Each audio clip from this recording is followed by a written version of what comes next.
ദുഃഖവാർത്ത. നടൻ രവികുമാർ അന്തരിച്ചു. 150ഓളം സിനിമകളിൽ വേഷമിട്ട് പ്രിയ നടന് പ്രണാമം അർപ്പിക്കുകയാണ് സിനിമാ ലോകം.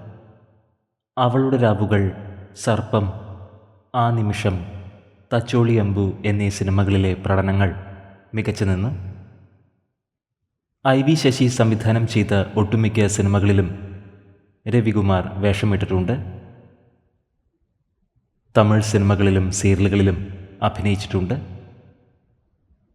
നിരവധി പേരാണ് ഇപ്പോൾ പ്രണാമം അർപ്പിച്ച് സോഷ്യൽ മീഡിയയിൽ എത്തുന്നത്. തെന്നിന്ത്യൻ സിനിമാ ലോകത്തിന് കനത്ത ഒരു നഷ്ടമാണ് സംഭവിച്ചിരിക്കുന്നത്. 150ഓളം സിനിമകളിൽ രവികുമാർ വേഷമിട്ടിട്ടുണ്ട്. ആത്മാവിന് നിത്യശാന്തി ലഭിക്കട്ടെ എന്ന് നമുക്ക് പ്രാർത്ഥിക്കാം.